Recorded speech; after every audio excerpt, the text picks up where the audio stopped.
ഈ കാണുന്ന മിഠായി തെരുവിന് ഒരു കഴിഞ്ഞ കാലമുണ്ട്. വേദനയുടെയും വറുതിയുടെയും നഷ്ടങ്ങളുടെയും കാലം. കോവിഡിനെതിരായുള്ള പോരാട്ടത്തിൽ നാട് സന്ധിയില്ലാതെ യുദ്ധം നയിക്കുമ്പോൾ ഈ തെരുവും ഒപ്പമുണ്ടായിരുന്നു.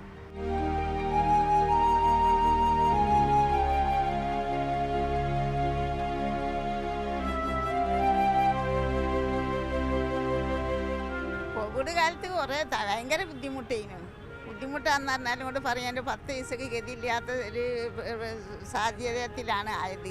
പിന്നെ ഇപ്പം അങ്ങനെ അങ്ങോട്ട് പോകണമെന്ന് മാത്രമേ ഉള്ളൂ. എന്നാലും ഭയങ്കര ബുദ്ധിമുട്ട് തന്നെയാണ്.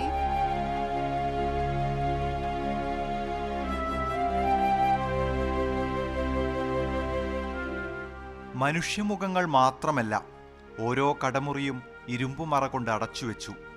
കഴിഞ്ഞ കാലം ഓർത്തെടുക്കുമ്പോൾ ജീവിതത്തിന് നിർവചനം ഒന്നു മാത്രം. ശരിക്കും എന്താ പറയുക, ഒരു കഷ്ടപ്പാട് തന്നെയാണ് ഈ ഫുട്പാത്ത് ജീവിതത്തിൽ അനുഭവിച്ചു പോയത്. കച്ചവടം ഇടാൻ കഴിയില്ല, വീട്ടിൽ നിന്ന് പുറത്തിറങ്ങാൻ കഴിയില്ല, ഇങ്ങനെയുള്ളൊരു സിറ്റുവേഷനാണ് കടന്നു പോയത്. കുറേ ആളുകൾക്ക് പണം കൊടുക്കാനുണ്ട് സാധനം എടുത്താൽ, അങ്ങനെയൊക്കെയുള്ള സിറ്റുവേഷൻ കടന്നുപോയി. പക്ഷെ എന്നാലും ഭയമായാലും മാറ്റിയെടുക്കൽ വന്നിട്ടില്ല ഇപ്പോഴും. സാമ്പത്തികമായിട്ട് നമ്മളെ ഫുട്പാത്തിൽ ജീവിക്കുന്ന ആൾക്കാരെ സംബന്ധിച്ചോളം ഭയങ്കര നിരാശകരമാണ്. അതിൻ്റെ ഉള്ള ഒരു പദ്ധതികളൊന്നും ഒരു സൗജന്യങ്ങളൊന്നും സർക്കാരിൻ്റെ ഭാഗത്തുനിന്നായാലും നമ്മളെ ആളുകളെ ഇതിനായാലും കഴിയാം. എല്ലാവരും കഷ്ടപ്പാടുള്ള അവസ്ഥയാണ്. പഴയ ഒരു ജീവിതമായിട്ട് ഇപ്പോഴും മാച്ചായി വന്നിട്ടില്ല. അന്നത്തെ കട ഇപ്പോഴും വീടും കൊണ്ടിരിക്കണം. ലോക്ക്ഡൗൺ കാലം മനുഷ്യന് പകർന്നു നൽകിയത് അതിജീവനത്തിൻ്റെ ആദ്യാക്ഷരങ്ങളായിരുന്നു. വിജനമായ പാതയിലെ ഓരോ മണൽത്തരിയിലും പ്രത്യാശയുടെ നിറം ചാലിച്ചു. ഭയങ്കര ഒരു ദയനീയ അവസ്ഥയായിരുന്നു ആ സമയത്ത് എല്ലാവർക്കും. ബാങ്ക് ലോണിൻ്റെ കാര്യത്തൊന്നും ചെയ്തു തന്നിട്ടില്ല. ബാങ്കിൻ്റെ ഭാഗത്തുനിന്നൊന്നും ആ സമയത്ത് നമുക്ക് അടയ്ക്കേണ്ടാവുന്നൊന്നും പറഞ്ഞിട്ടില്ല. നമുക്കൊന്നും ആ ബിസിനസ് കിട്ടിയിട്ടില്ല. ശരിക്കും നിശ്ചലമായിരുന്നു. ശരിക്കും സാമ്പത്തികമായിട്ട് മാത്രമല്ല, മാനസികമായിട്ട് ജനങ്ങൾ വിഷമിച്ചൊരു കാലഘട്ടമാണ്.